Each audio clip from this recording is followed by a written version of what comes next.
Amigos, bienvenidos a su canal. Mi nombre es Checo Zamudio y hoy tenemos un podcast, una presentación, una historia muy buena que es digna de compartir. Y ustedes se preguntarán con quién estoy. Es un gran amigo, mi amigo Flavio Ávila Hurtado. Toda su familia, toda mi familia nos conocemos ya de muchos años. Y pues él tiene en la actualidad 43 años. Es médico especialista en medicina familiar. Vamos a desmenuzar un poquito qué nos puede contar Flavio, porque es una de las personas, pues, desde mi punto de vista, muy, lo voy a decir, cariñosa, a respetar, y también es un desmadre, ¿por qué no decirlo? Pero vamos a empezar un poquito a contar de la historia, pero por parte de él. Nos gustaría que te presentaras aquí frente a los suscriptores, amigo, pues desde tu nombre, qué edad tienes, cuántos hermanos, en general tus datos. Primero que nada, muchas gracias, Chico, por invitarme. La verdad es de que esta experiencia, como ya te había platicado, se me hace muy interesante y hacerlo con un amigo como tú, Gracias. algo, algo que es para recordar. Pues bueno, mi nombre es Flavio Ávila, yo soy patzcuarense, tengo 43 años, tengo mi carrera en medicina y con la especialidad en medicina familiar, la cual cursé en la ciudad de Guanajuato. Soy el menor de 12 hermanos. Y pues provengo de una familia que se dedicó al comercio desde sus inicios. Todavía muchos de mis hermanos se dedican al comercio. Y bueno, es algo que siempre, el que es comerciante y que es comerciante de cuna, lo trae siempre hasta que Los muere, últimos hasta los días. últimos días. Sí. Ok, hablando un poquito también de tu historia, me imagino que cuando tú eres ya consciente, ¿cuándo te hiciste consciente de que tenías pues, muchos hermanos? Porque no, 2 hermanos no son pocos en mi caso. También yo fui el último. 2 hermanas mayores, lamentablemente ya falleció una de ellas, la mayor. Y, perdón, la menor que la mayor, son dos. Entonces, ¿cuándo te diste cuenta tú de que eran muchos hermanos? Me imagino que ya algunos no estaban en tu No, casa. ya no. De hecho, tengo hermanos que yo nunca conviví con ellos en casa. Mis hermanos los mayores, como mi hermana Trini, Gloria, Rosa y mi hermano Tim. Ajá. Me acuerdo, un recuerdo muy vago de la boda de mi hermano Rafa, pero era muy pequeño yo. Entonces, el vivir en una familia grande tiene sus retos, Ajá. porque al ser Sí. tantos, el cariño de los padres se puede diluir. Ahora, no me malinterpretes con esto que te digo, sino Ajá. que el papá, yo creo que los papás nos aman a todos los hijos, pero imagínate tener 12. ¿Cómo le haces para darle un tiempo de calidad a cada uno de ellos y aparte trabajar? Porque son 12 y hay que tener la suficiente solvencia para satisfacer las necesidades básicas, ¿sí? Entonces, en un hogar de tantos integrantes, se tienen que asumir roles. Eh, Algunas veces desde pequeños te enseñan a trabajar porque eso es parte de la dinámica familiar. Desde pequeños trabajas porque somos muchos y esas funciones te ayudan a ir creciendo y pues después te hablan de que tienes una hermana y mi hermana Trini, sí, y la quiero mucho, yo Ajá. quiero mucho a mi hermana Trini, pero convivir como hermanos, no, más bien yo ya conviví con ella ya más adulto, ¿sí? Porque de más pequeños, pues ella tenía sus deberes con sus hijos, entonces como que no te da tiempo tanto, ¿verdad? De mirar hacia otro lado, porque pues ella tenía su responsabilidad. Efectivamente, como dices, no es tanto como diluir, sino tener la atención. Yo, por ejemplo, con Greta me imagino que te va a pasar con tus niñas, porque ahorita nos vas a hablar también del entorno familiar, que ahora ya tienes tu núcleo familiar. Uh-huh. Y a mí me llega a pasar con Greta que pues es una, y no le pongo la atención debida. Imagínate, 11 o 12 personas ahí, chamacos con todo y cada quien con diferentes temas. Por lo general, no sé si haya pasado lo mismo con tu mamá, pero acá en el caso de mi casa era mi familia, mi mamá era la que estaba siempre presente y nos escuchaba a todos. ¿Cómo fue en tu casa? No, en mi casa mi papá pues se la pasaba trabajando y él tenía una forma muy, muy singular de demostrarnos su amor porque él no tenía papás. Bueno, tenía una mamá, pero papá no tenía. Okay. Entonces, a él nadie le enseñó a ser papá. Él tuvo que aprender y en ese aprender no sabía a veces cómo darnos un cariño o una palabra de cariño hacia nosotros. Eso lo aprendió y se lo enseñaron, quiero yo pensar, mis hermanos, por el cariño que mis hermanos mayores le tenían a mi papá. Le enseñaron a demostrar el cariño, pero mi papá era una persona muy seria en ese sentido. Ya más grande mi papá de pequeño era muy callado, pero ya después de la adolescencia, mi papá era una persona que me demostraba su cariño por medio de una caricia en la cara. Siempre me daba su bendición. Siempre me daba su bendición. Y a mí y a todos mis hermanos. Entonces, yo creo que, aunque a él nadie le enseñó a ser papá, lo aprendió y lo aprendió muy bien porque nunca fue un padre desobligado. Siempre estuvo ahí. Incluso yo creo que es mi referente de resistencia, mi padre. Porque a pesar de sus enfermedades, él no faltaba a trabajar. Era una persona que todos los días, y las gentes que lo conocen no me dejarán mentir, pero mi papá se paraba a las 3 de la mañana a prender su ollita de café. Uh-huh. Y les daba cafés a los cargadores, a los del mercado, y luego, como eso de las 10, se iba a pescar al lago. Él pescaba con anzuelo. Con anzuelo, pero sin caña. Él se amarraba los anzuelos a los dedos y se acostaba. Entonces ya sentía y ya le jalaba, ¿no? Entonces pescaba mucho. Y no lo vendía porque decía, es que el día que yo venda mis pescados se van a enojar conmigo y ya no voy a pescarlos. Entonces él regalaba el pescado. Llegaba al puesto y sacaba el pescado y llegaban las doñitas. Oiga, don Timio, ¿qué pescó? No, pues pesqué tanto. Sí, lléveselo. Entonces mi papá era una persona muy, muy, muy fuerte en ese sentido. Muy trabajadora. Él, aparte de ser comerciante, también se dedicó a vender carnitas en un tiempo. Hacíamos carnitas muy ricas.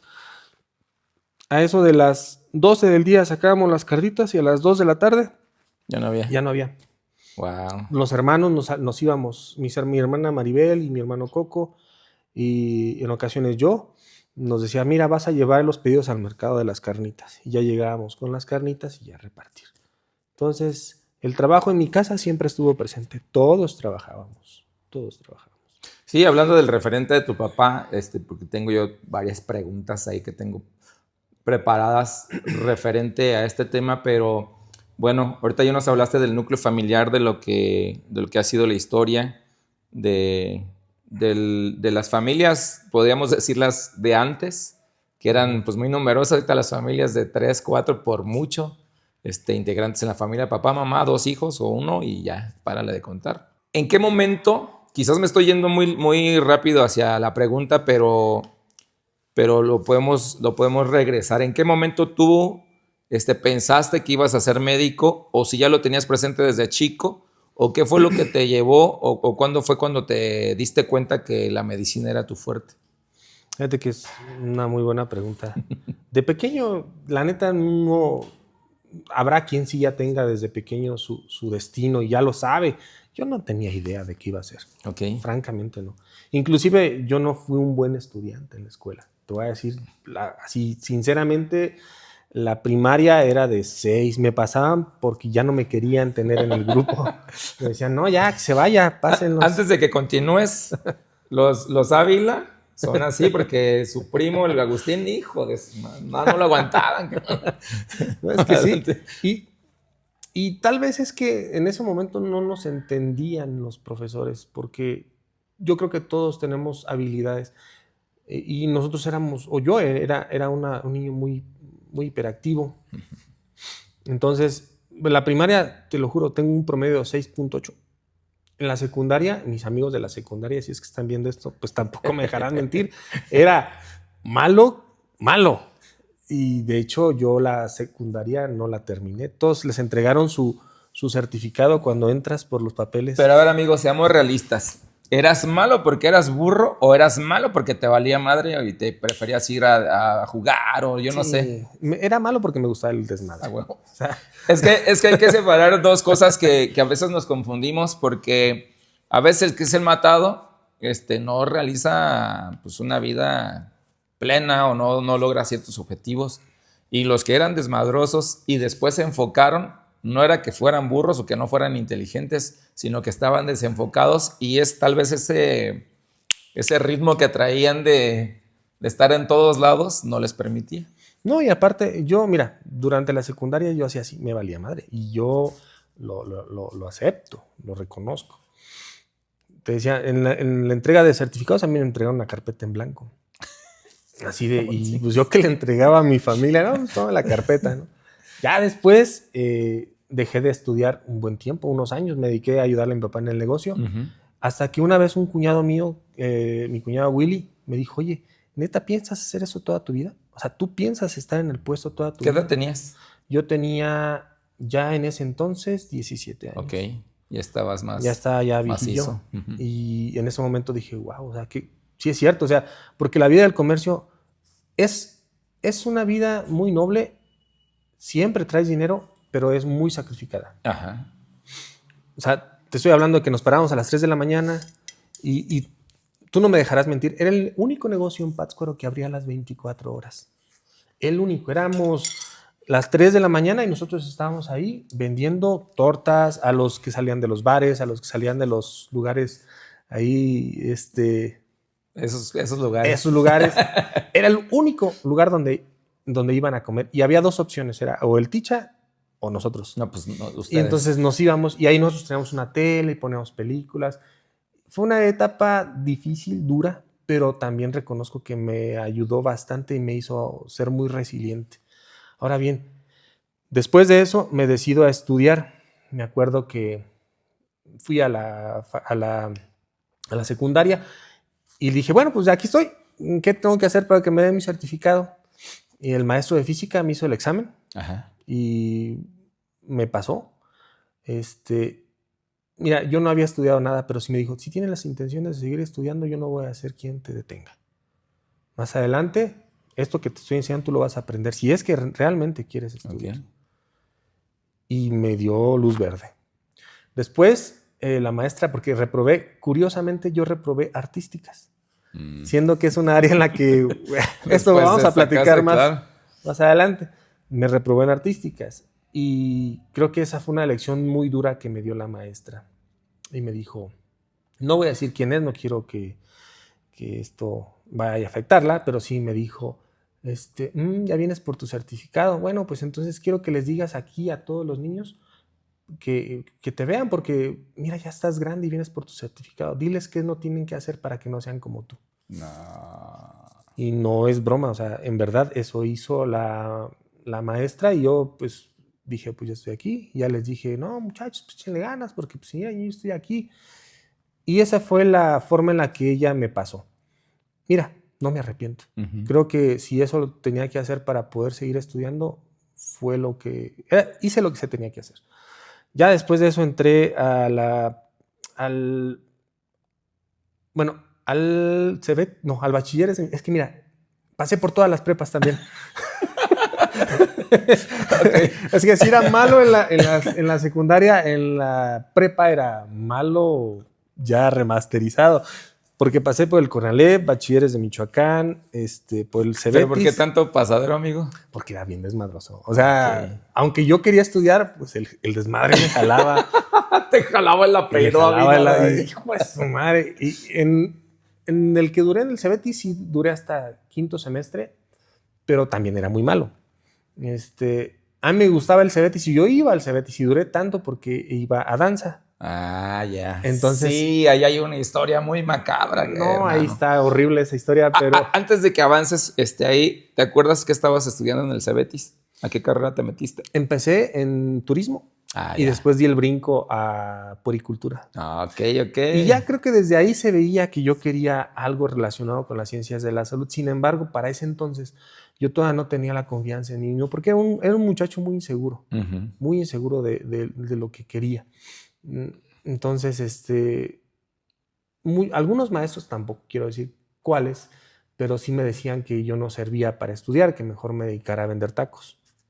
Entonces, dentro de todos ellos hubo un maestro que sí confió en mí, que me dio la seguridad que yo necesitaba y que muchas veces eso es lo que necesitan los jóvenes, sentir que sí valen, que no porque tengas una mala trayectoria en la prepa eso te define, porque pues, hay diferentes causas que te obligan a ser así, ¿no? En mi caso era porque yo era un desmadre. Tal vez en este caso el maestro me agarró y me dijo, oye, de veras, ¿tú quieres esto? O sea, lo que me hizo mi cuñado, lo que me preguntó, ¿en verdad quieres esto?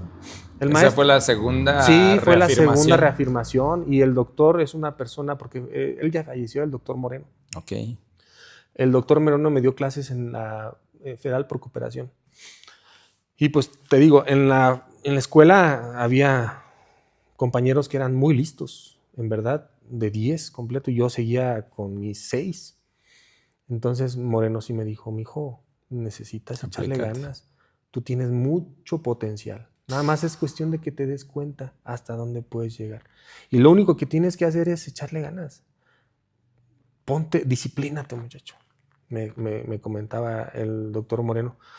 Y de la prepa solamente quedamos como 3 en medicina en ese entonces. Y lo que me comentabas hace rato, ¿qué pasa con esos jóvenes que son muy buenos estudiantes, pero no llegan a terminar una carrera? Yo esa pregunta también me la he hecho varias veces. Y creo que aquí viene en mi experiencia personal, el tener esa, ¿cómo te diré? El no adaptarte tan fácilmente a la escuela te hace a veces resiliente. Y los niños que son de 10 vienen con una carga pesadísima desde casa, de que los obligan a ser de 10. Y es que tienes que salir, porque 10. Se hartan de la escuela. Sí, en mi caso, yo tengo varios compañeros que eran muy excelentes estudiantes, pero que desafortunadamente no terminaron la carrera. Porque ¿qué tanto influye la persistencia y el tolerar la frustración? Influye bastante, porque en esto de las carreras, en esto de estudiar, la frustración es el pan nuestro cada día. El que no te salgan las cosas, yo cuando entré a la facultad creía que sabía estudiar, porque en el último año me dediqué completamente a estudiar. Renuncié a mi trabajo de Bonais, junté un dinerito y me puse a estudiar. Y me acuerdo porque en la biblioteca pública de Pátzcuaro yo salía de la escuela y llegaba a la biblioteca a estudiar, y me salía hasta que cerraban. Y al día siguiente igual. Y lo que había juntado era para comer y para mis cafés. Entonces yo tomaba café y me iba a estudiar. Y así fue el año para que yo pudiera entrar a la carrera de medicina. Entonces, pues sí creo que hay que aceptar y aguantar. Hay gente muy inteligente en las escuelas, pero que se rinden fácilmente. Y la carrera no es de quién sabe más, sino quién aguanta más. Y en el que aguantar y en el quien aguanta más, aprendes. Aprendes porque aprendes, porque de eso se trata. ¿Sí? Entonces, yo creo que ese es el problema con muchos estudiantes, que se rinden fácilmente, que a la primera que no les salen las cosas se frustran y botan las cosas, porque todos ya lo quieren rápido y las cosas buenas no son rápidas.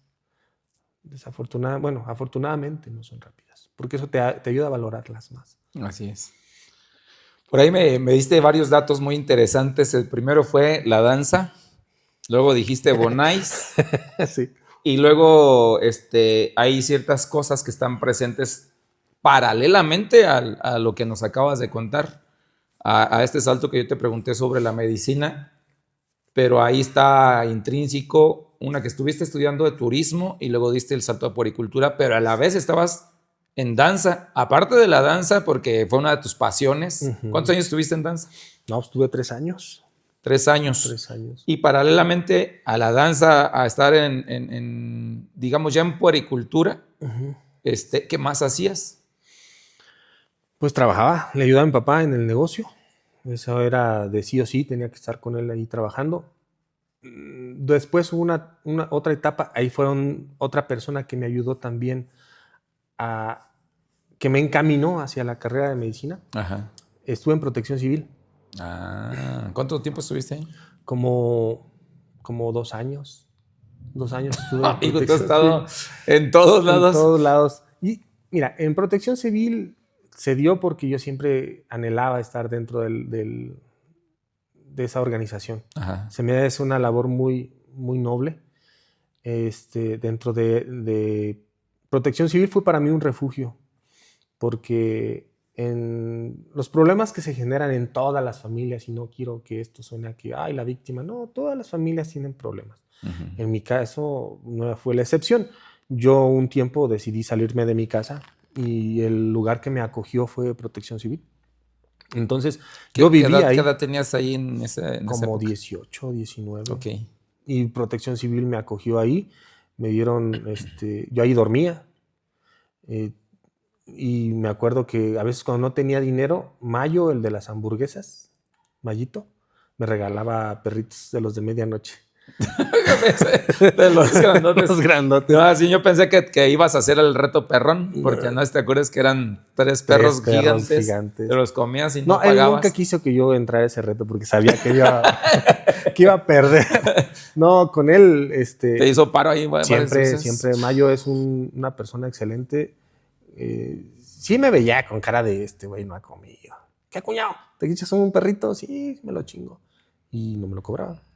Entonces, gracias. Luego, ahí fue donde encontré al maestro Noé, uh-huh.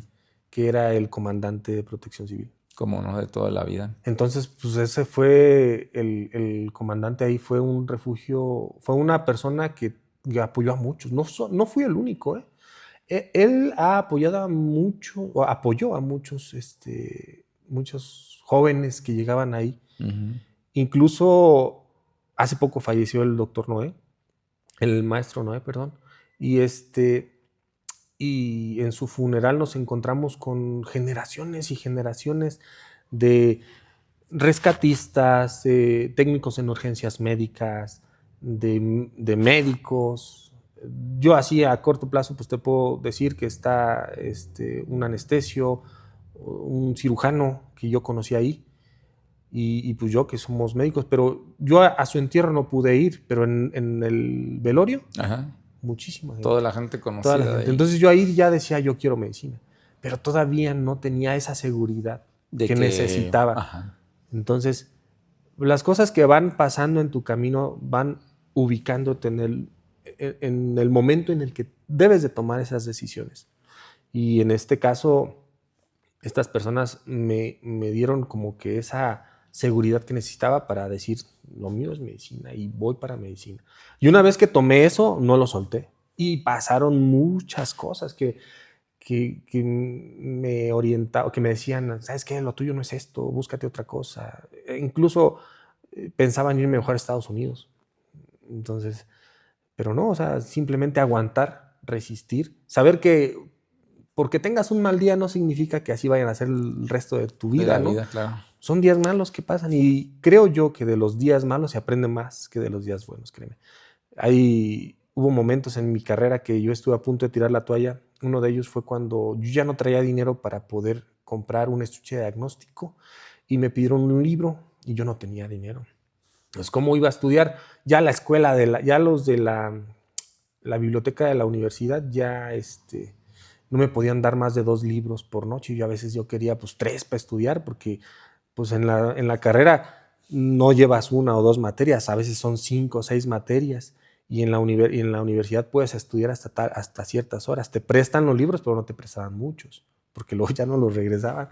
Entonces, y aparte es más cómodo tener tus propios libros en casa y estudiar con la comodidad de tu casa. Antes de que avances, amigos, si te fijas, aquí hay una retrospectiva bien interesante en donde ahorita estás comentando que que tú tienes esta imagen de tú estudiando y de tú teniendo esa necesidad económica, pero también una gran necesidad, yo lo podría decir así, porque te imaginé así, como voraz de decir es que ocupo el conocimiento, quiero estar en la biblioteca, quiero los libros que necesito, el equipo necesario, en contraste al desmadre que te aventabas en la secundaria, en la prepa, y si te fijas, dándole ese contexto de uno y otro, ¿qué piensas acerca de esta comparación, amigo?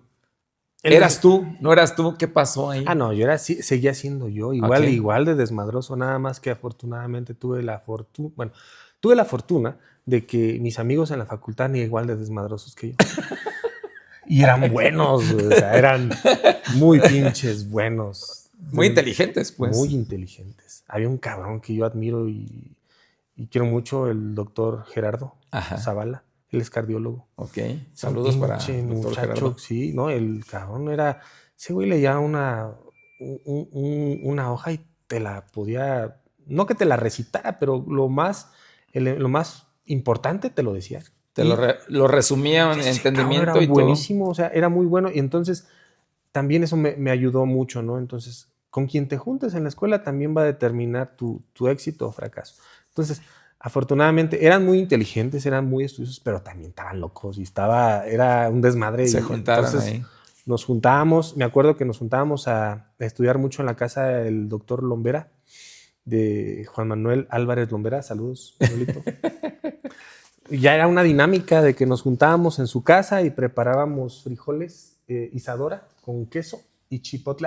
Ahí aprendí a preparar eso y un montón de totopos. Entonces eran noches que nos la pasábamos a eso de las 2 de la mañana y hacía hambre. Entonces, unos totopitos y ya, hacíamos los frijoles con queso y le atorábamos, limpiábamos el plato y a seguir estudiando. A la mañana siguiente nos bañábamos todos en su casa y vámonos a la escuela. Nos íbamos y así eran día tras día, tras día, tras día. Había momentos en los que ya yo creo que ya a Manuelito ya lo teníamos harto, porque su casa era la casa de estudiar, ahí vivíamos y nos la pasábamos muy bien. Ahí fue una casa del estudiante alterna. Exacto, y aparte hicimos ahí una muy buena amistad con todos los que en ese momento integramos ese equipo. ¿Cuántos eran más o menos, si te acuerdas? Sí, éramos varios, era así de base, era Lombera, el Pollo, es el doctor Gerardo. Ajá. Fernando, era Alex. De compañeras era Citlali, Sara, Huiramba. Mi amigo también, el Rito, el doctor Rito. Éramos un grupo grande. Sí, más o menos. Iban y contaste venían. unos 10 y... Sí, y todos cabíamos. O sea, hasta eso que... Y ahí me enseñaron a estudiar. O sea, eso es bien importante porque era leer. Tomábamos un tiempo. A ver, güey, vamos a tomar un tiempo. ¿Qué entendieron de esto? No, pues esto es así, así, así. Entonces, a veces si yo no entendí un texto, mi amigo Alex sí lo entendió y me lo explicaba. Me lo explicaba así de, estás bien, mira, esto es así, así. Entonces, aunque eran un desmadre, y también me faltaba el gran porcino, el doctor Emanuel. Es que inclusive pisteábamos estudiando. No lo hagan. No la hagan, por favor. Pero era de llevarte el pisto y estabas cheleando y echando más, pero estudiando. Pues es que yo veo esa gran diferencia que acá en el desmadre no hubo quien te guiara en ese momento. Y aunque siento que hubiera habido alguien, había estado muy difícil por la edad, ¿no? Y por todo el relajo que suscitabas o que con los que querías interactuar. Ahorita ya nos diste varios adelantos muy buenos. Sobre todo este estudio, sobre todo que no está peleado el desmadre con el estudio, que no está peleado el estar bien, el hacer un círculo de estudio y pasársela mal.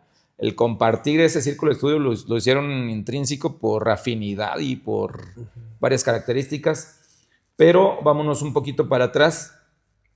Me comentabas que estabas trabajando en Bonais y aparte de Bonais y de estar en el comercio con tu papá, ¿qué otras actividades tuviste en este transcurso para llegar a la medicina?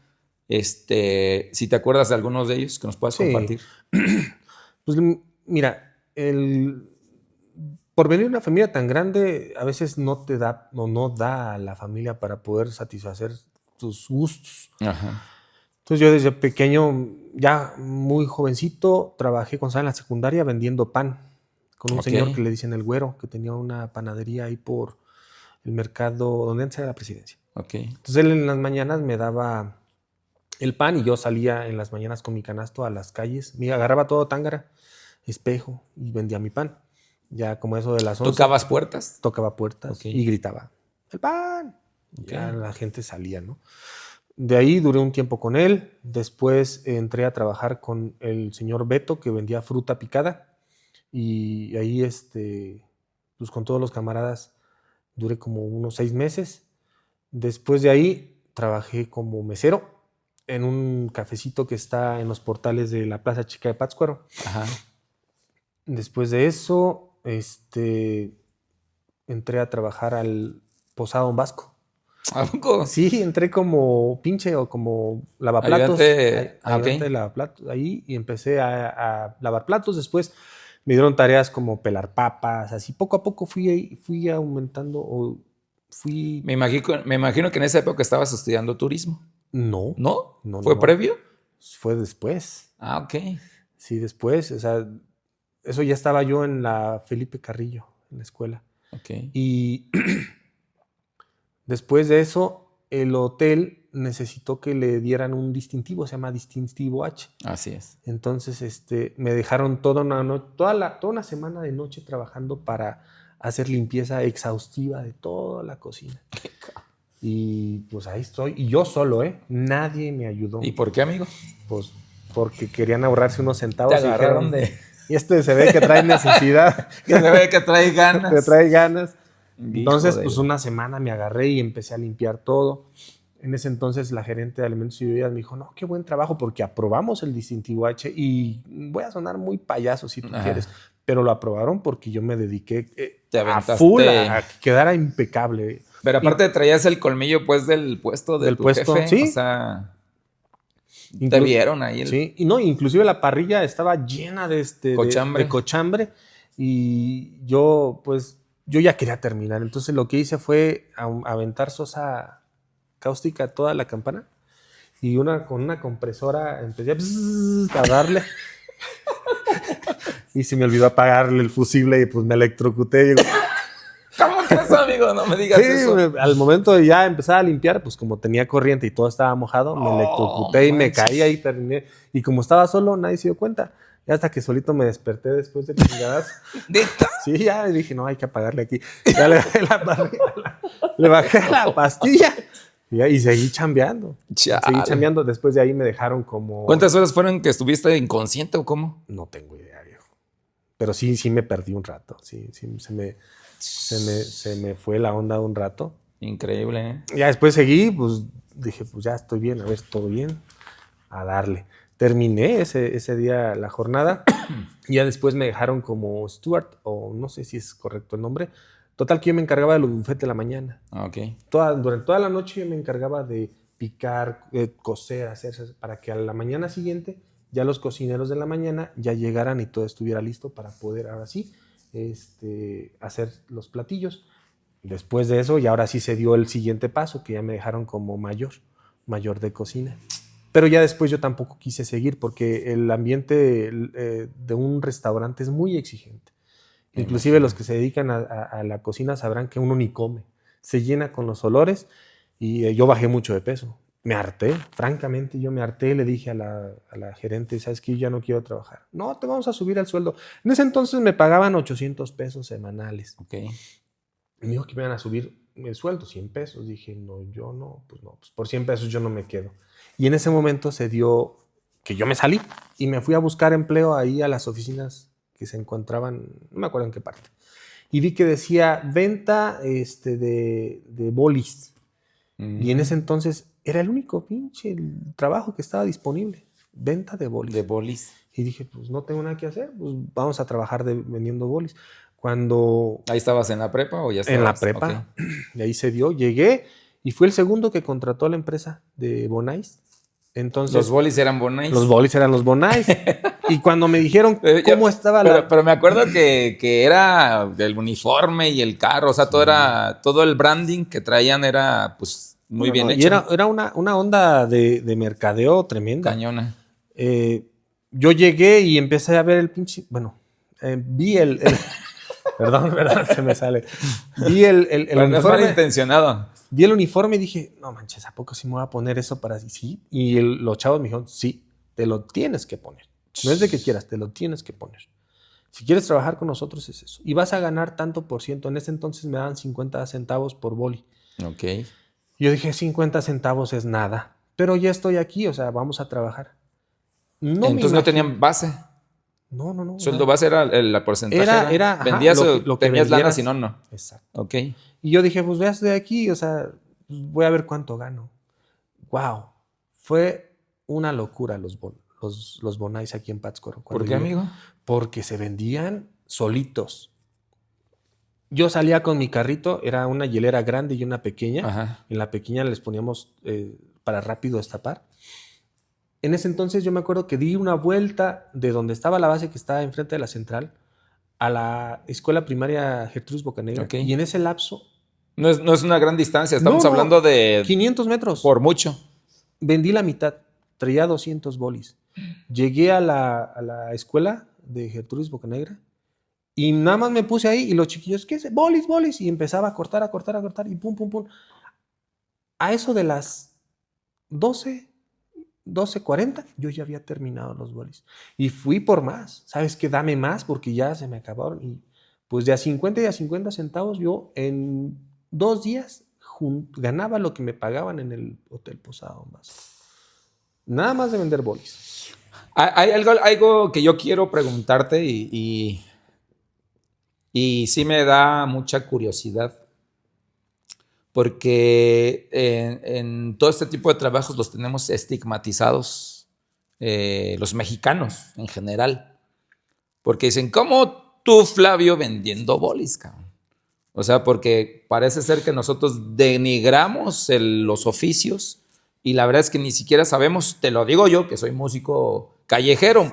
Muchos me dicen que músico... Que no me ponga músico callejero, sino músico urbano, que no sea tan gacho. Sí, más de cachete. Pero ahora sí que, ¿yo qué te puedo decir? O sea, desde mi experiencia, pues músico callejero, pues gracias a Dios tengo una casa, gracias a Dios tengo un trabajo con que darle de comer a mi familia.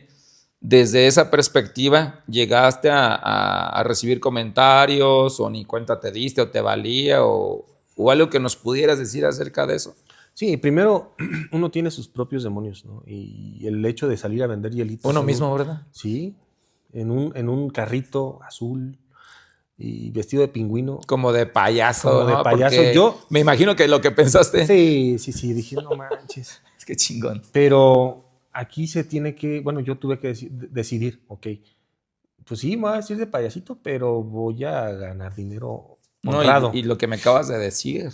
Sí. Y dije, pues, entonces ya después de ese día que vendí tan bien, dije, no me importa vestirme de bonaicero con tal de ganar lo que yo gano, porque vi que había una buena ganancia. Entonces, ahí están los demonios de decir, ay, no, ¿cómo yo me voy a vestir de esto? ¿Cómo yo voy a hacer eso? Uh-huh. Entonces, hay que quitarnos esas ideas de la cabeza. Como si queremos salir adelante, ¿no? Sí, si queremos salir adelante, tenemos que quitarnos esos tapujos y seguir... y trabajar de manera honrada. Imagínate, al principio sí me molestaba porque inclusive en la facultad me decían el doctor Bonais, sí, y varias personas que me llegaron a ver vendiendo Bonais. O sea, antes, o sea, es que ya mucha gente de Pátzcuaro me reconocía por el bonaicero. Okay. Cuando estudié medicina y ya me veían vestido de blanco, decían, yo lo vi vestido de Bonais. Antes de que continúes, yo quiero decirte mi perspectiva. La gente te reconocía, y yo en lo particular te reconocía, pues no porque vendieras o Bonais o lo que estuvieras haciendo, cabrón, porque eras tan... Tu carácter, tu simpatía, tu tu buena vibra siempre te marcó, amigo. O sea, ahorita la gente que nos está viendo te está conociendo, pero nosotros que te conocemos, la vibra que traías siempre era positiva. Andabas en el Libramiento, andabas en todos lados, te veía yo y la gente en general, y te veíamos con esa hambre de darte, cabrón. O sea, era evidente diciendo, no manches, hoy vi a Flavio, cabrón. O sea, yo lo pensaba diciendo, no manches, hoy vi a Flavio y lo vi vendiendo Bonais y echándole todos los kilos, y eso a mí me llenaba de una energía que no tienes idea, hermano. Y es que fíjate, aquí es una cosa. Perdón, y estoy seguro que no era nada más yo. No, y es que aquí es una cosa bien importante. ¿Cómo vas a hacer las cosas? Ok, todos tenemos necesidad de trabajar y la actitud que tomes ante esta situación influye un chingo. Yo, por ejemplo, decía, bueno, pues hoy me toca salir a trabajar. Puedo ir a trabajar con mi cara de amargado o ir y disfrutar el viaje. Pues hay que disfrutar el viaje. Cabrón. En eso, créeme que no se me hacía pesado. Yo disfruté el viaje vendiendo Bonais, me fui a Opopeo, en Opopeo me fue súper bien. En todos los lugares donde yo me paraba a trabajar, me iba muy bien. Después, desafortunadamente, la empresa se vendió y fracasó después, quebró por malas administraciones, lo cual me obligó a buscar otro rubro, otro giro. Y Ajá. ahí es donde entraron los churros. Entonces, ahí entra... ¿Cómo que los churros? Sí, un amigo mío, se llama Pancho. Él es el que hace los churros. ¿De aquí de Pátzcuaro? De aquí de Pátzcuaro. Él fue el que me vendía los churros. Igual, ¿sabes qué? Yo te vendo a ti los churros a 50, tú los vendes a 5. Ya lo demás, tú págame ya a mí. No eran los 50 centavos, sino ya era los 50. 4 veces más. Y ese negocio me invitó el Murci, mi amigo el Murci. Y pues... ¿El Murci es el murciélago o qué? ¿O sí, quién? No. ¿Pero quién es? El Murci es un compañero. No, él también estudiaba medicina. Ah, ok. Nada más que él se casó y pues tuvo sus hijos y eso pues no le permitió seguir adelante. Sin embargo, creo que él terminó otra carrera. Él es licenciado. Okay, fregón. Él también es una persona muy capaz, muy chambeadora. Sí. Entonces el Luis Omar. ¿Cómo no? ¿Sí lo conoces? Sí. Es el Murci. Y Luis Omar también fue una leyenda. El Murci también fue una leyenda en el Cebetis porque él llevaba los churros al Cebetis y ahí los vendía. Ah, cierto. Sí. Ahorita ya me estoy acordando de esa época, sí, ¿cómo no? Entonces... También muy emprendedor. Sí, y ahí le echó ganas. De ahí me presentó a mí a Pancho. Y fueron toda la carrera vendiendo churros cada fin de semana. Yo llegaba aquí a Pátzcuaro. Ajá. Y empezaba los sábados, llegaba por mis churros y me salía a Libramiento a vender. Y te decía, yo lo disfrutaba. Ajá. Al principio era pesado porque caminaba mucho, pero pues, condición también. Luego llegaba a todos los campos, a los campos de la Liga y a los campos del Libramiento. El Vasco. El Vasco. Ajá. Y ahí llegaba yo a vender churros, me sentaba a ver los partidos, ahí con mi canasta llegaban los niños, señor, me da un churro. Y ahí se los vendía. Ya te decían, señor. Señor, y a veces llegaba vestido de blanco porque tenía clases los sábados en la mañana. O sea, con el uniforme. Llegaba y a echarle. Luego me iba a los campos de la unidad, también ahí vendía. En una ocasión estaba jugando mi equipo. Blancos. No, mi equipo era, ya ves que está la liga y los Tecos. Eran los Tecos es un equipo local. Ok. Entonces no me acuerdo si estaba los Tecos contra el Azteca. Total, que yo estaba ahí en las gradas y yo le iba a ese equipo porque mi primo Víctor en ese momento jugaba para los Tecos. Okay. Y le tenía mucha confianza hasta ese momento porque aposté. Dije, no, pues es que tus pinches Tecos y que no sé qué tanto. Yo veía a mi primo y dije, no creo que me quede mal.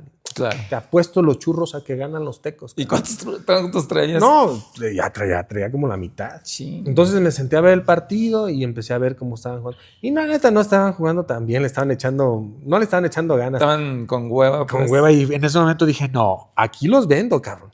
los churros son hasta que termina el partido, entonces como vi que iban perdiendo, No te me aplicaste. apliqué a vender churros. Dije, churros, y venga, y 3 por 10.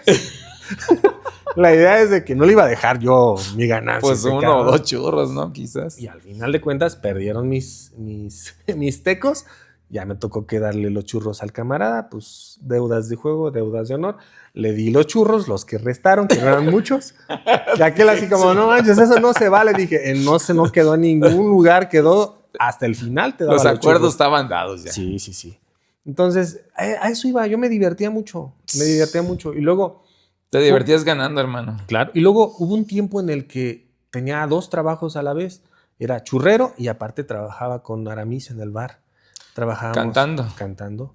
Porque esa es otra etapa también de ti. Sí, en esa etapa, hace cuenta que me invita a participar en una banda Noé. Espérame. Yo tengo datos de esa época. Si estoy mal, tú me dices. Pero vas a sentir gacho porque yo te voy a decir como yo lo escuché. Y no demerita nada porque pues es hasta más chingón. Yo me acuerdo, salud. Yo me acuerdo que en esa época, alguien dijo que una banda estaba haciendo una audición para un cantante.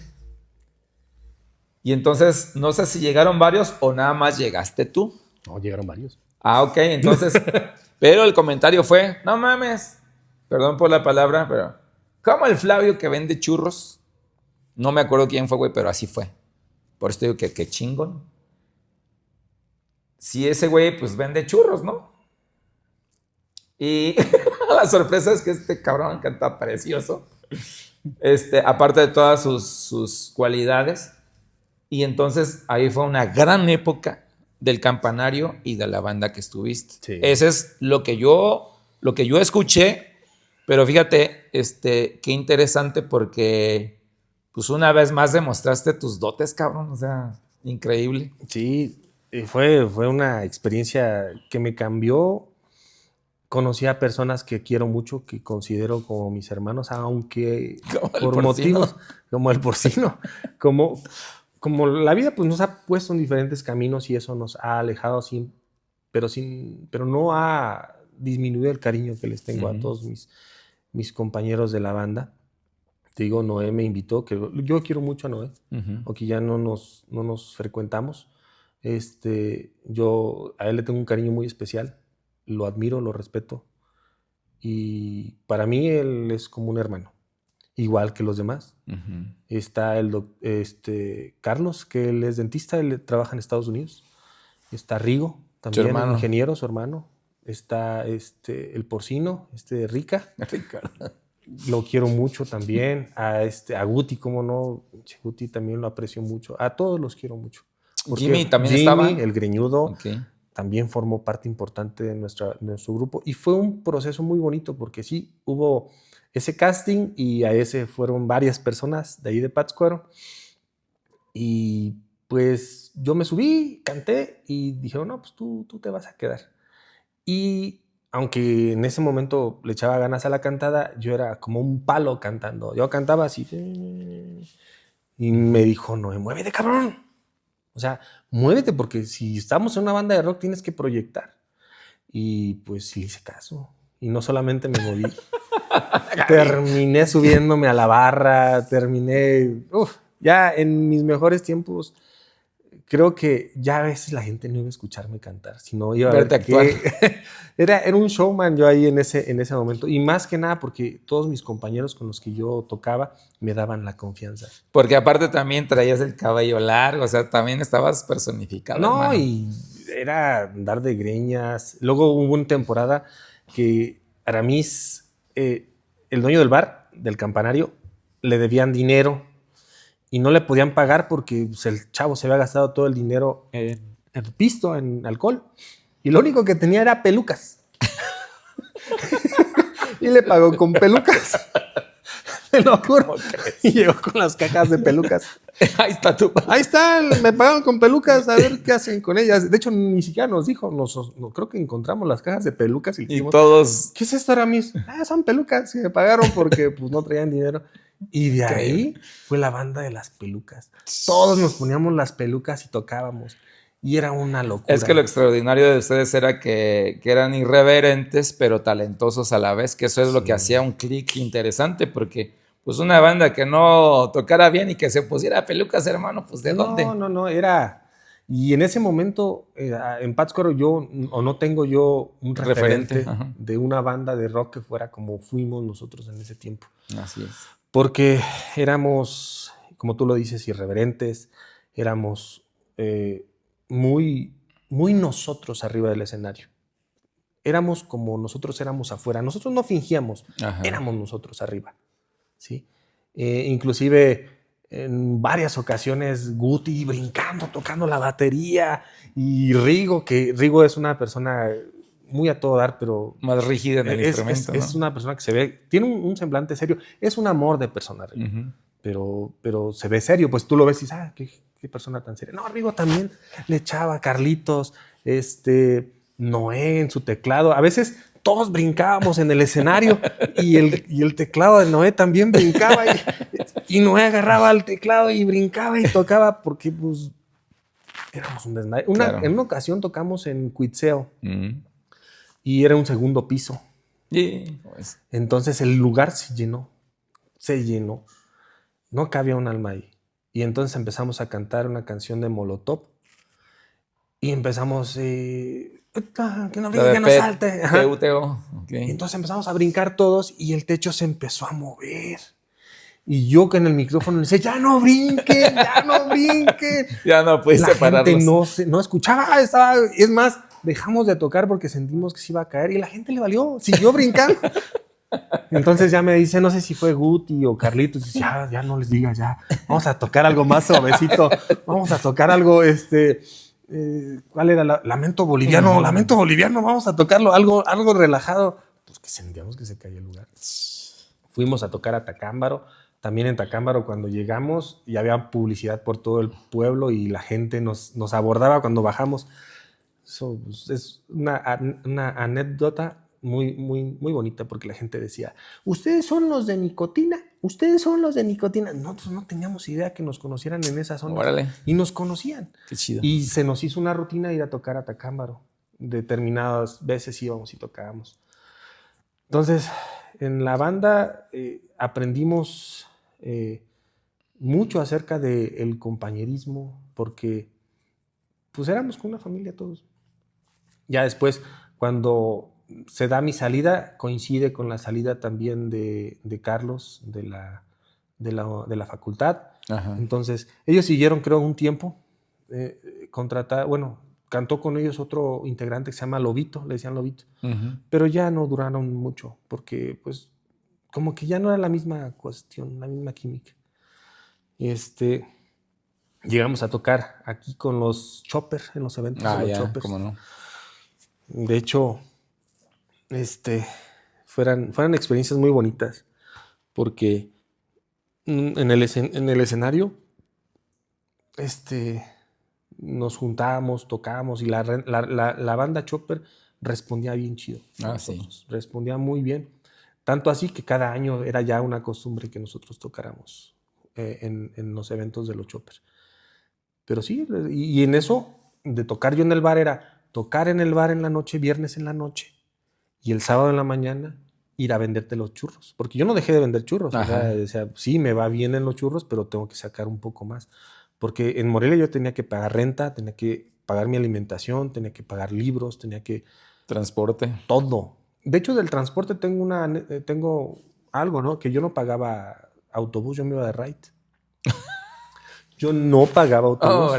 Te lo juro, me ponía aquí en la salida de Pátzcuaro. ¿Y cuánto tiempo durabas en que te dieran ride? Era relativo, media hora, 45 minutos, pero créeme, nunca me quedé. Nunca me quedé.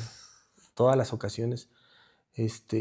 ¿a dónde va, joven? No, Morelia, la entrada. En ese entonces había más confianza de subir a la gente. Ahorita ya no creo que eso suceda. No. Pero en ese momento sí, y no era el único, eran varios. Pero yo decía, mira, esto está chido, o sea, pues me ahorro una feria y hago una plática bonita. Conoces gente. Conocí muchísima gente en ese ir y venir. De regreso también me ponía ahí en Shangari. Antes de que fuera ahorita como es, había una pequeña islita, larguita. Ey. Y ahí se paraban muchos estudiantes que iban a Uruapan, a Patzingán, Pátzcuaro. Entonces yo ya tenía mi letrero. Ya nada más lo sacaba de la mochila. Pátzcuaro. Y ya, súbete, porque había un semáforo. Entonces se paraban en el semáforo y ya nada más decían, a correr. A correr y ya te ibas hasta arriba. Y en esas experiencias, pues había muchas que, entonces, ¿dónde eres de Pátzcuaro? Simón, ¿no quieres un refresquito? ¿No quieres una chela? Hice muchas muy buenas amistades y fue una experiencia muy bonita el estarme viniendo. Yo no pagaba el transporte, pero aún así hacía falta. Claro. Dinero, hacía falta.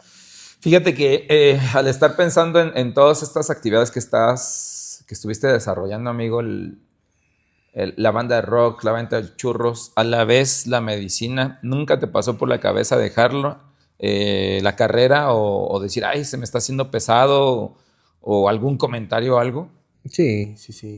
De hecho, hubo un momento en mi carrera que estuve a punto de tirar la toalla porque fue un momento en el que ya no tenía, o sea, ya no tenía dinero para comer, ya no tenía dinero para, no se diga, comprar tus libros y tus materiales, porque en medicina te piden estuche de diagnóstico, estetos, bauma, libros, no se diga. Entonces...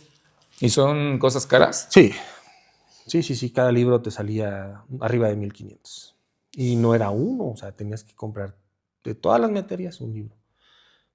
Y en ese momento pues yo ya no tenía, ¿y cómo estudiaba? Yo ya no había forma. Entonces, yo creo mucho en Dios y en ese momento sí tuve una plática muy, muy seria. Ajá. Y le dije, ¿sabes qué, Dios? Pues si no quieres que esté aquí, pues entonces ya, que hay que quede, pues. O sea, yo le estoy echando ganas, pero si tú no me quieres aquí, entonces, pues ya mejor me dedico a otra cosa. Ya. Porque tal vez yo soy el necio y tú me estás diciendo que por aquí no es. Y ese fue mi pensamiento durante la combi. Ok. Porque traía 30 pesos ya en la bolsa. Y en ese entonces la combi me cobraba, creo que 8 o 10. Entonces dije, pues, es la combi y ya, güey, te quedas. Y ya venía yo tristeando, bien agüitado, enojado y así. Y entonces, antes de llegar a mi casa, veo un anillo.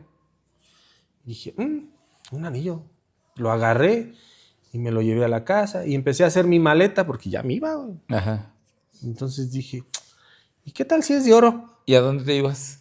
Ya me regresaba a Pátzcuaro. Ah, ok, de ya, Morelia para acá. Sí, ya tiraba o sea, ya en ese momento tiraba la toalla. Ya estuvo. O sea, ya estabas decidido a... Sí, yo ya dije, no, ya, cáiganle, ya. No quiero sufrir de esta manera, no es normal que... ¿En qué año ibas en segundo. En el segundo de la carrera. En el segundo de la carrera. Entonces, pues me entró la duda y dije, bueno, tengo otros 10 pesos, me voy al Monte de Piedad, a Morelia. Y llegué al Monte de Piedad y dije, oiga, ¿en cuánto me sale este anillo? Y me dice, a ver, pásamelo. Y se lo llevaron y ahí le hacen sus revisiones. Y me dice, pues mira, de el puro oro, que es lo que pesa, te vamos a dar 2,500. La piedra, pues es una piedra preciosa, no me acuerdo qué tipo de piedra era. Creo que una madre perla o algo así. Y me dijo, de esta te voy a dar otros 2,500. Pues se resolvió de 10 la renta. Pesos. Sí, de 10 pesos. Se resolvió la renta, se resolvió lo que necesitaba. Y me dio el ponche, o me dio la energía para decir, esto es. Y te dio la respuesta. O sea, querías respuestas. O sea, es como si Dios me dijera, ¿quieres respuestas? Ahí te va tu respuesta. Entonces de ahí pues dije, no me vuelve a pasar esto. O sea, y no me vuelve a pasar porque tal vez me estoy sintiendo muy cómodo, nada más, porque en ese momento nada más trabajaba en el bar. O sea, sí vendía churros, pero no salía, pues. Ok. Y dije, no, tengo que meterle full a los churros también, porque también de ahí sale. Entonces de ahí pues dije, de aquí me voy para arriba. Y ese fue el momento en el que yo dije, wow, esto es para darle. Y siempre que estaba a punto de tirar la toalla me acordaba de ese anillo y decía, no, pues es que Ahí está la respuesta. Si te hace falta algo, te va a llegar. Y sí, así es. En muchas ocasiones, no fue la única vez que tuve carencias. A lo largo de la carrera tuve muchas carencias, pero de alguna manera salía o ya nos salió una tocada en tal lugar, o ese día vendiste muy bien los churros, o ese día te encontraste hasta dinero tirado. O sea, de veras, era cosa muy, muy bonita. De todas las experiencias que nos estás contando, amigo, hay una que a mí nunca se me va a olvidar, que me contaste porque me acuerdo que te navajearon. Ahí por el bosque, pues. Uh-huh. Y ahorita me cuentas de ti, nada más déjame remembrarte. Me dijiste, pues yo iba caminando tranquilo y era anochezón. Y dije, pues, ¿qué me puede pasar si yo no traigo nada de valor?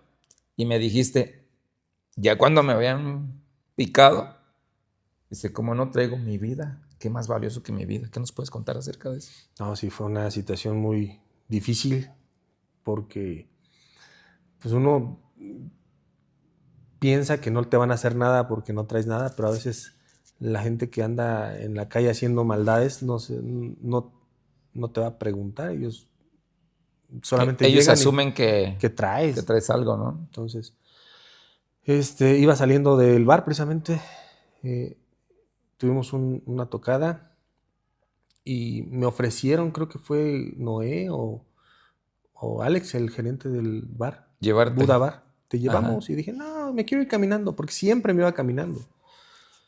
Y y en una esquina ahí de las Tarascas, para un poquito más abajo, ya estaban en una esquina esperándome unos chavos. Lo más triste, jóvenes, o sea, estoy hablando de 16, 17 años.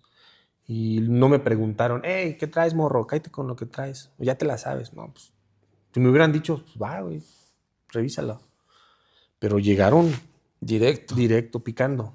Entonces llegaron ahí, me intenté defender como pude, eché madrazos porque pues estaba ahí mi vida en riesgo. Sin embargo, ya cuando vi la sangre dije, ay, esto no es bueno. Entonces, pues sí, se fueron, se llevaron mis cosas. Llegó un amigo de la Cruz Roja, me levantaron. Justamente después de que me levantan a mí, esos mismos chavos asaltaron a otro chavo a unas 2 cuadras. O sea, después de que me asaltaron a mí, se encontraron a otro, igual el modus operandi. Primero lo picaron, desafortunadamente en el caso de este chavo, la puñalada fue al pecho y el chavo falleció. Entonces, pues veníamos, se le venían brindando las primeras atenciones al chavo, pero el chavo pues ya venía muy mal. Después me enteré que falleció. Yo llego al hospital, mi puñalada fue en un costado y entonces me dicen, ¿a quién le llamamos? Entonces yo en ese momento no quería molestar ni a mi papá ni a mi mamá porque ya estaban, pues eran en ese momento estaban grandes y tenían muchas enfermedades. Entonces llamé a mi hermana Claudia y pues sí le llamaron. Y lo que hicieron fue inmediatamente después de que me apuñalan, se van los dos. Mi cuñado Carlos, que lo aprecio mucho, que lo llevo muy dentro de mi corazón, y a mi carnalita, fueron los que llegaron.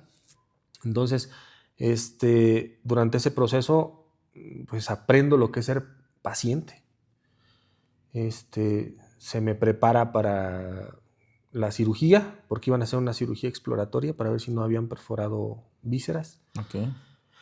Y pues a sufrir, ¿no? Lo que es ser paciente, la colocación de una sonda Foley, la punción lumbar para hacer la cirugía, que en verdad yo en mi práctica diaria, cuando me toca hacer este tipo de procedimientos, ya soy más consciente porque sé lo que duele, que te pongan mal. Experiencia. Si de por sí poniéndola bien es una situación difícil, ahora poniéndola mal o haciendo mal tu chamba, pues es peor, ¿no? Claro. Entonces, ahí fue mi primera vez como paciente. Afortunadamente todo salió bien, no pasó a mayores. Tengo muchos muy buenos amigos que me fueron a visitar ahí al hospital a contarme chistes, los hijos de la... Y no hay nada peor que cuando te acaban de hacer una cirugía te cuenten un chiste porque sí, te duele todo y te van a contar chistes. Mi hermano Timio también, que siempre ha estado ahí conmigo. Qué chido.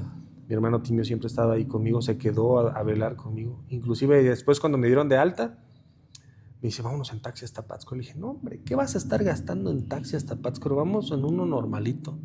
Pero ¿cómo ves? No, no pasa nada, me siento bien.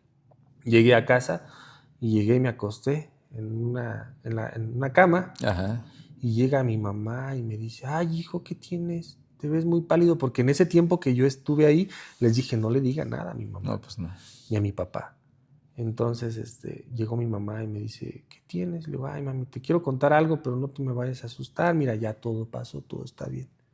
Lo que pasa es que me apuñalaron. Hijo, la cara de mi mamá. Ay, mi hijo, no, ¿por qué no me dijiste? No te quise preocupar, ma. Y luego llegó mi papá. Hijo de eso. Créeme que mi papá era una persona muy fuerte, pero en ese momento, ay, cabrón, pues yo lo vi llorar. Entonces, ¿qué pasó, Flavio? No, pues es que me apuñalaron. Nada, me agarraba la pierna y volteó, no dijo nada, nada, me hacía así. Me apachurraba y yo vi, Sentiste todo. sentí todo. Entonces, como mi papá no tenía, o sea, te digo, no sabía cómo expresarse. Pero wow, o sea, me pudo mucho eso y entendí que tengo que cuidarme.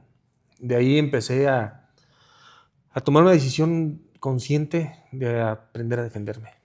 Porque lo más valioso que tenemos es la vida. Y Así es. Si no te defiendes, si no sabes cómo defenderte en cualquier momento... Ahora, la vida no la tenemos comprada y en cualquier momento cualquiera llega con una pistola o con algo y te da y pues ya está. Pero llegaste. Tenemos esa opción también, ¿no? Pero puedo defenderme. Al menos sé. Y quiero que espero que nunca me vuelva a pasar. En verdad, quiero que nunca me vuelva a pasar. Pero si llegara a suceder, no quiero estar como, pues, así. Al menos luchar. Así es. Sí, porque bueno. Pero en fin, eso fue mi experiencia. Qué interesante, amigo. Pues hemos visto ya pues una gran trayectoria. Todas las, ¿cómo podríamos decirlos? Todas las etapas que has vivido, todas las etapas desde tu niñez hasta ahora. Tu carrera, la llegaste a terminar. ¿Qué nos puedes contar así de una manera ya más breve para no hacer más largo el video? Porque sí.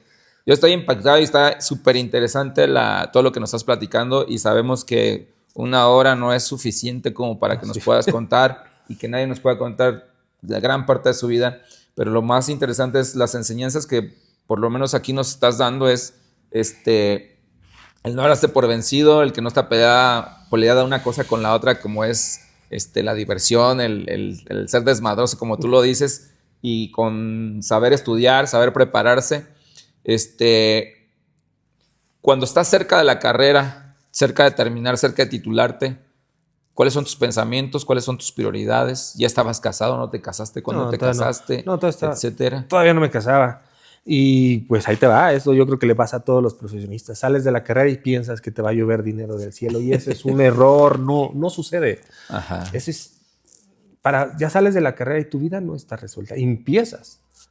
Y lo difícil es que nadie te da trabajo.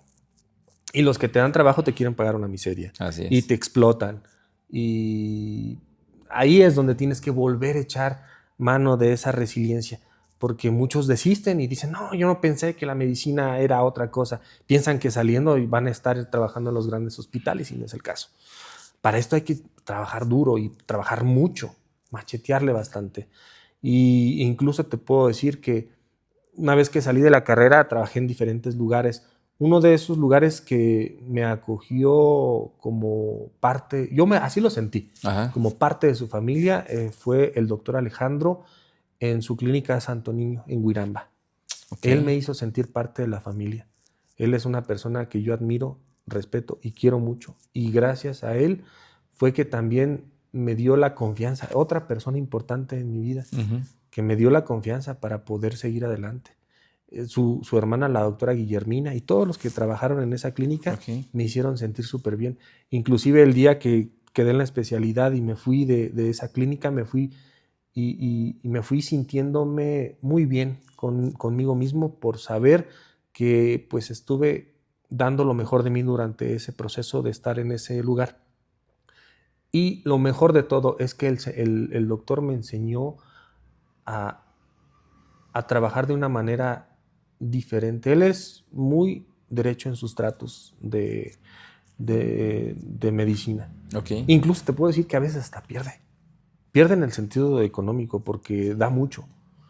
Sí, entonces, y pues de él aprendí mucho. Entonces, una vez que salgo de ahí y entro a la especialidad, fue otra vez entrar a una vida de desvelos. Pasa que durante la especialidad pierdo a mi mamá. Entonces, eso fue para mí un choque difícil. ¿Cómo no? Que me obliga a recapitular un montón de cosas durante mi estancia en la residencia. Y tomé decisiones que no me arrepiento. Okay. Por ejemplo, una de las decisiones es que me tocó vivir a mí la pandemia. Nada fácil. Me toca vivir la pandemia, entonces muchas de las especialidades pues entran en pausa. Inclusive muchas pues te mandan a la línea porque ya no había consultas. No es de que quieras, ¿no? Exacto. Tienes que y estar. Durante la carrera, durante la especialidad, conocí a muchos amigos que perdí por la pandemia. De hecho, el doctor Moreno fue el doctor Moreno fue uno de ellos. Después también un gran maestro que tuve en la carrera, el doctor Parga, también fallece durante la pandemia por otras causas, pero fue una pérdida muy difícil porque él me ayudó mucho con lo que fue mi protocolo para poderme titular de especialista. Él me dio la idea de hacer un trabajo y él me asesoraba. Era de esos doctores que son muy buenos y que tienen el tiempo para dártelo porque saben que lo vas a aprovechar. Me acuerdo que al terminar nuestras jornadas en el Covitario, que eran pabellones llenos de enfermos y muchas veces no podíamos terminarlos, él se tomaba el tiempo para decir, a ver, Ávila, me vas a explicar esto. ¿Qué estudiaste de esto que te dije? Y eso es otra cosa.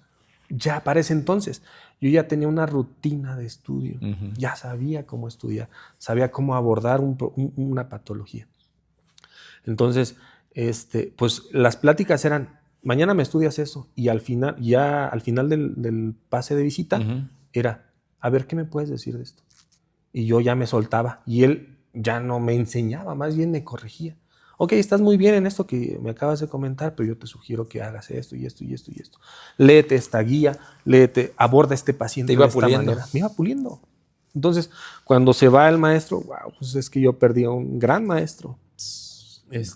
Perdí a muchos amigos del hospital, enfermeros, uno de intendencia que yo me llevaba muy bien con él, y que él en especial creo que fue una de las cosas más difíciles para mí durante la pandemia, una de tantas, pero es de la que ahorita me acuerdo, es que él entra al pabellón y le digo, ¿qué pasó, mi May?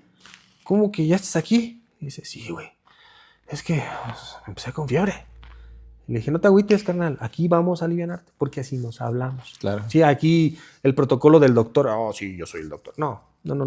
O sea, yo sí soy bien diferente en ese sentido. Y más si es mi amigo, le digo, ¿qué onda? Pasó, al siguiente día lo veo más deteriorado. Y en ese entonces, en el Covitario, la cantidad de personas que había eran muy pocas. Y nos tocaba a los residentes hacer los abordajes de la intubación, de arreglar lo que es el ventilador, marcar los parámetros, que por cierto yo no lo sabía y mi amigo Alejandro, un compañero enfermero, ajá, me enseñó cómo manejarlo. Había muchos muy buenos enfermeros, muchos muy buenos enfermeros que te voy a decir, sabían manejar mejor el COVID que hasta los médicos. Wow. Entonces yo aprendía de ellos, me les pegaba mucho a ellos. Y también a los doctores que les gustaba y que le echaban ganas. Entonces en eso me dice él, ¿sabes qué, cabrón? Pues yo siento que no voy bien. Y me dijo, por favor, si me van a intubar, quiero que tú me intubes. Hijo de su madre. Yo le dije, no, mejor mira, fulanito es mejor. Dice, no, está re pendejo. Es que ya nos conocíamos. No, dice, no. Mira, mejor le digo al anestesio, él no entra. Y es que sí, en verdad, algunos no entraban.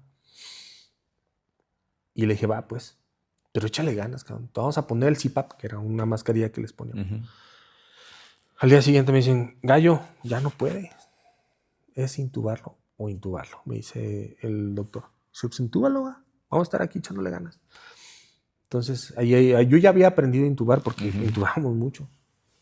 y en ese momento empiezo a los procedimientos y no lo aguanto. No me aguantó y falleció en ese momento. Entonces, pues Gallo, digo, chinga, o sea, confió en mí y pues no se puede, no pude. Pero ya pensando, no es que yo no soy quien, ni yo no tengo el poder, ni soy Dios. O sea, en ese momento él confió en mí, pero el jefe tenía otros planes. Y a veces sí podrás ser un médico excelente, pero cuando en tu destino está que ya te tienes que presentar ante el jefe, te tienes que presentar ante él. Así es. ¿Sí?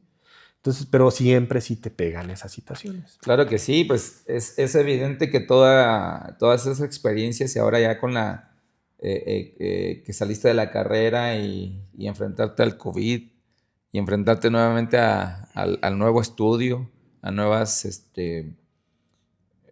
retos. ¿En qué año te titulaste, amigo?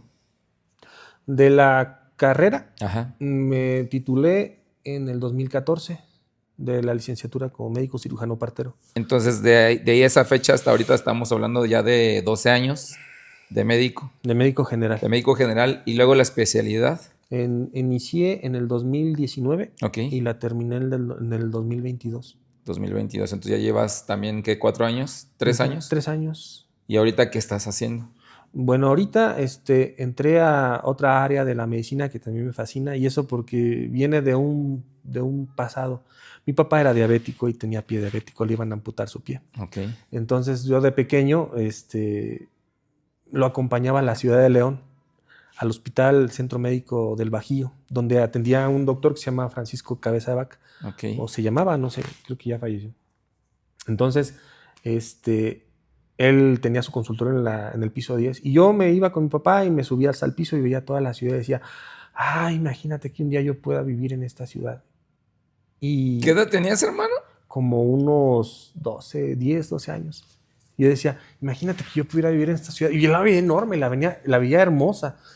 Y entonces yo decía, no manches, imagínate. Y yo veía a los doctores con un estatus así de, llegaban y decían, doctor, ¿cómo está? Pásale la silla. Y yo decía, wow, o sea, imagínate tener ese respeto, ¿no? De las personas. Y por cuestiones de la vida empecé a estudiar medicina. Después me voy a la ciudad de León. Bueno, me fui a la ciudad de Celaya porque ahí me formé como especialista. Después me voy a la ciudad de León porque ahí fue en el IMSS. En el IMSS, Ok. ahí en el seguro me ofrecen trabajar en el seguro.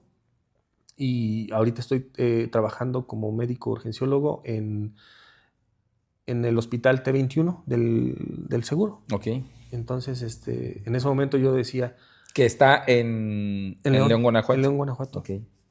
Entonces, todo esto me llevó al punto de que por angas o mangas me encuentro con el Instituto Mexicano de Flebología en la ciudad de León. Ok. Y esto me trajo un montón de recuerdos, de ideas y dije, pues vamos a estudiar esta área de la medicina, ¿no? El manejo avanzado de heridas, pie diabético y todo eso. Entonces, ahorita viendo esto en retrospectiva, veo a ese niño que estaba en esa torre del hospital con esos sueños y me veo ahora y digo, wow, si ese niño supiera lo que estoy haciendo ahora, estaría brincando de alegría. Que de hecho, amigo, no sé si te fijaste, entrando en la entrevista, yo te pregunté que si de niño habías tenido una idea general de que querías ser y obviamente no lo sabías, porque estamos hablando de retrospectiva desde ese punto hasta pero aquí está la respuesta y es lo fabuloso de las entrevistas también. Te digo, no es por esta entrevista, sino que al hacer esta retrospectiva vemos un camino que has recorrido. Un camino que sigues recorriendo, pero antes de pasar a este punto importante, háblanos un poquito de tu familia, dónde conociste a tu esposa, cuántos hijos tienes, etcétera. Pues nada, que mi esposa, Lorena Córdoba, mi amorcito, ella, la conozco precisamente en el internado. Ok. Yo, estaba en la ciudad de Zacapu haciendo mi internado, era médico interno de pregrado. Y yo conozco a mi esposa actual, pues la única, Me van a madrear. No te madres, tú sigue, amigo. A mi esposa Ahí la conociste conozco a Lore, ok. y yo atendí el parto de mi sobrina Jimena. Uh-huh. Atendí a su hermana. Ok. Yo la conocí también yo la veía en Facebook. Decía, mira, Ya le estabas stalkeando. ya la desde estaba entonces. viendo, ¿no? Y fíjate, hecho trágico también, porque yo perdí a mis ambos padres trabajando. O sea, yo no pude estar con ellos. Es otra cosa muy difícil de la medicina. Te aleja de la familia.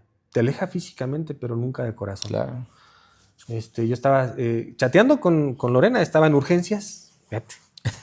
Estaba dando consulta y por una parte estaba chateando con ella por Messenger. Y sí, qué padre, hay que salir, ¿no? Y estaba dando una consulta. Y en eso interrumpo la consulta, sale el señor y me marca mi hermano Javier.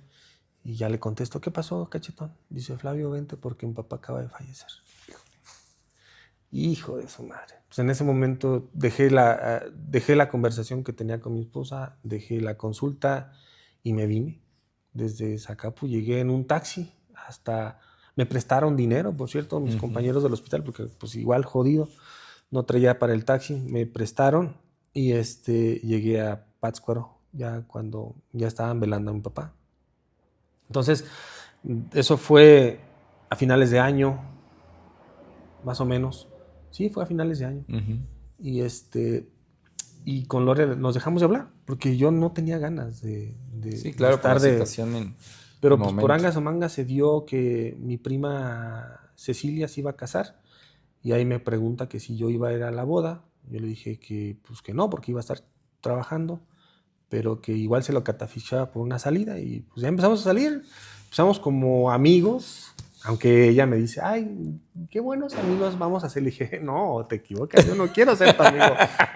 Yo no quiero ser tu amigo, yo quiero algo más. Desde un principio se lo dije y así fue. Entonces con ella nos conocemos desde el internado. Duramos de novios 4 años, 5 años, porque después de que le pedí matrimonio, duramos un año para podernos casar. Ok. Pero bien curioso, porque yo le propuse matrimonio no teniendo un peso en la bolsa. O sea, fíjate el valor y la fe en Dios. No tenía un peso y me pagaban trabajar en una farmacia, que está en la Popular. Ajá. Y me pagaban a 25 pesos la consulta. Y yo era dedicado, o sea, yo era aferrado, les daba su consulta, los iba y los visitaba en su casa, al pendiente siempre de mis pacientes y pues no podía acceder a más que 25 pesos. Y en ese momento dije, pues me quiero casar. Y dije, pues sí, pues es que es la que es. Le dije a mi hermana que creo que me va a casar.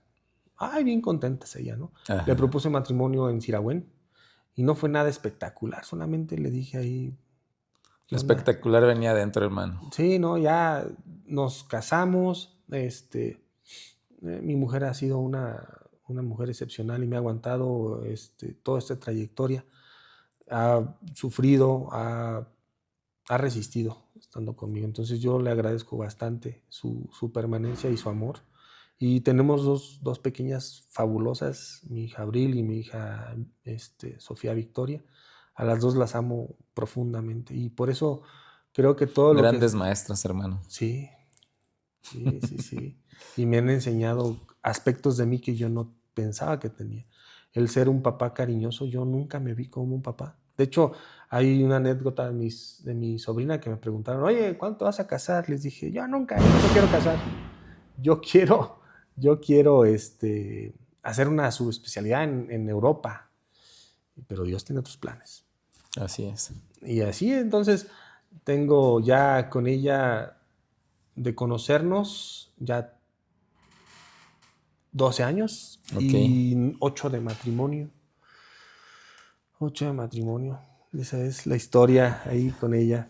Qué interesante, amigo. Bueno, pues viendo toda tu trayectoria, viendo todas tus Flavio aventuras, obviamente hay mucho más que contar, pero si pudiéramos resumir y si pudiéramos a través de esta experiencia que ha sido tu vida, amigo, sobre todo de resiliencia también, de ese aprendizaje de tenerte que apretar el estómago, pero también salir a trabajar en oficios que mucha gente demerita. El hecho de estar en la calle, el jalar un carrito, el llevar una canasta, el cargar un instrumento. ¿Qué mensaje le puedes dar a esa gente que tiene esas ganas, que tiene esa ambición, que tiene ese deseo de salir adelante y que sin embargo también a veces el lado económico pesa mucho, pero también el que la gente no cree, que no te ve capaz? ¿Qué mensaje les puedes dar para que se lo lleven nuestros suscriptores y la gente que nos ve, amigo? Pues mira, no hay cosas fáciles. Hay cosas difíciles que las podemos hacer fáciles, ¿sí? Por ejemplo, cuando yo salía a chambear y me tocaba que andar caminando, pues sí, si lo ves así fríamente, pues sí, qué chinga, ¿no? Andar caminando y buscando quién te compre una. Pero lo haces fácil al momento de que lo tomas Así es. con alegría y lo haces con gusto y le echas ganas y te quitas esa cara de pesadez y de fatiga y de hastío, ¿no? Las cosas buenas tardan. Las cosas buenas se tienen que cocinar lentamente, ¿sí? Hay que esforzarse. Estamos viviendo en una era en la que todo es rápido, todo es ya. Si no es ya, no sirve. Si no es de inmediato, no funciona. Y no, o sea, más en una carrera como medicina que es muy larga, hay que tener mucha paciencia, hay que tener esa persistencia y saber que un día malo no define el resto de tu vida. Y aparte, hay una hambre, una necesidad urgente en la sociedad en general de tener buenos profesionistas. Y no hablo de la medicina en En general. general, así es. Siempre conducirse por la derecha. Yo soy muy dado a leer las escrituras. Y me acuerdo mucho de una parábola, ¿no? De Cristo cuando encontró a unos pescadores y les enseñó que echaran sus redes a la derecha. ¿De qué nos habla, no? Pues haz las cosas correctas y lo demás se te va a dar por añadidura. Entonces es importante eso. Y y no te enfoques tanto en lo económico. Lo económico llega, ¿sí? Pero si ese es tu objetivo, entonces tal vez desvirtúas lo otro, ¿no? Hacer como cariño todo. Así como te sales a vender churros un día, yo ahora me voy al hospital y sí, es un lugar muy difícil el hospital donde vas a encontrar emociones muy fuertes y donde a veces los pacientes y los familiares de los pacientes no buscan quién se la hizo, sino quién se la pague. Entonces en esos momentos es como que darle un giro a esa dinámica tóxica. Afortunadamente yo ahorita en el lugar donde estoy trabajando tengo un equipo de trabajo que sé que me apoya, que me respalda y del cual aprendo todos los días. Aprendo de mi maestro López de Haro, aprendo de mi compañero Fernando, que es una persona que, aunque el hospital se esté cayendo a pedazos, créeme que yo lo veo con una actitud y con una luz que no fácilmente le encuentras en las personas. Una muy buena persona para trabajar, mis compañeras, Liz, Caro, que siempre están en una situación de enseñanza, porque en esto de la medicina eres maestro y eres alumno. ¿Sí? Siempre. Y nunca dejas de estudiar. Eres maestro cuando alguien se acerca y te pide un consejo. Eres alumno cuando no sabes algo y te acercas. Oye, ayúdame, apóyame. ¿Qué puedo hacer aquí? ¿Qué puedo hacer allá? Y cuando hay una buena relación, te enseñan y te hacen sentir lo mejor, te hacen sentir bien. Y es por eso que también el ambiente laboral influye mucho, creo yo. En resumen, ¿qué les recomiendo? Pues nunca dejen de luchar. Nunca, nunca. Porque de eso se trata, de seguir adelante. A veces no importa qué tan inteligente seas, qué tanto dinero tengas, qué tantas influencias tengas. Lo que te define es tu capacidad de seguir adelante. Te caes, te levantas, te caes. ¿Cuántas veces te vas a caer? Pues todas esas veces te levantas.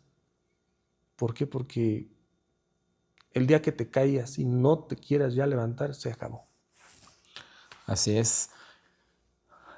Para concluir, amigo, en esta plática entre camaradas, de carnales, me gustaría que le respondieras a ese niño de los 12 años que me platicaste hace rato, porque tú dijiste que brincaría de alegría. ¿Qué le dirías hoy a ese niño respecto a tus resultados? Ah, la madre. Híjole. Mira, le diría, ¿sabes qué, carnalito? Vas a sufrir un chingo, cabrón.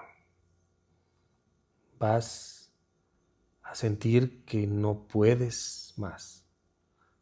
Pero no te agüites, hijo. Al final, todo eso que estás deseando se te va a conceder y más. Aguanta, carnal. Aguanta. No manches, carnalito.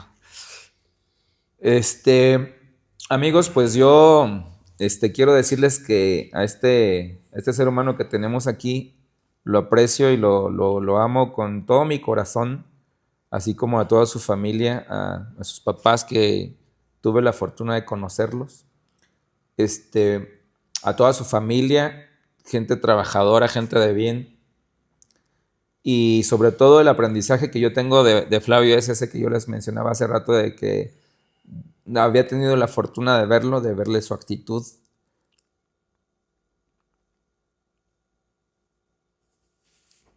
De ver la fuerza con que se ha movido toda la vida.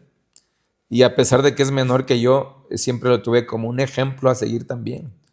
Y esa resiliencia también que siempre has tenido. Es decir, si Flavio puede, ¿por qué yo no? Somos seres humanos y tenemos cosas buenas, tenemos cosas malas, pero más buenas que malas, porque también el servicio que da, él se da como persona, muchas veces de que no tienes por qué pagarme ni cosas del estilo, o haz esto, haz aquello, y sin recibir nada a cambio, eso créanme que no tiene precio. Y se lo repito, es una persona tan querida por tanta gente, pero porque se lo ha ganado a pulso. Se lo ha ganado a pulso, y yo le diría a ese niño que siga así, que esa humanidad jamás la pierde y que jamás la perdió y que no la va a perder, porque gente como él necesitamos en este país, y a darle con todo. Bueno, yo la neta me quiero despedir, hermano. No, y gracias por invitarme, créeme que es una cuando vi tu trabajo, lo primero que hice fue mandar un mensaje y decirte qué buen trabajo estás haciendo. Creo que esto que haces compartiendo estas historias, y no la mía, y no quiero también sonar, ay, es que yo. Creo que hay muchas cosas que se tienen que decir y que hay que empezar a aportar cosas buenas, a tener buenas historias, buenos referentes. Y si en algo puedo servir como ejemplo, para bien o para mal, adelante. Pero tu trabajo, créeme que va a marcar un antes y un después. Hay muchas historias en Pátzcuaro que necesitan ser contadas y tal vez no han podido ser contadas porque no hay quien les dé voz, y tú tienes en este momento las posibilidades de hacerlo así. Te deseo todo lo mejor y te auguro un futuro brillante, porque créeme que tienes un muy buen contenido. No, gracias, amigo, hermano. Sí. La verdad, ardemos en deseos también con Alma, con mi familia también, en hacer algo interesante. Y la mayor parte del contenido que hacemos siempre queremos que sea un contenido que llene de valor a la gente, que le dé por lo menos una pizca de experiencia o una pizca de conocimiento para su propia vida. Ya sea hablando del lago, ya sea hablando de las personas, ya sea hablando de lo más minúsculo que sea, pero que siempre haya algo que aprender.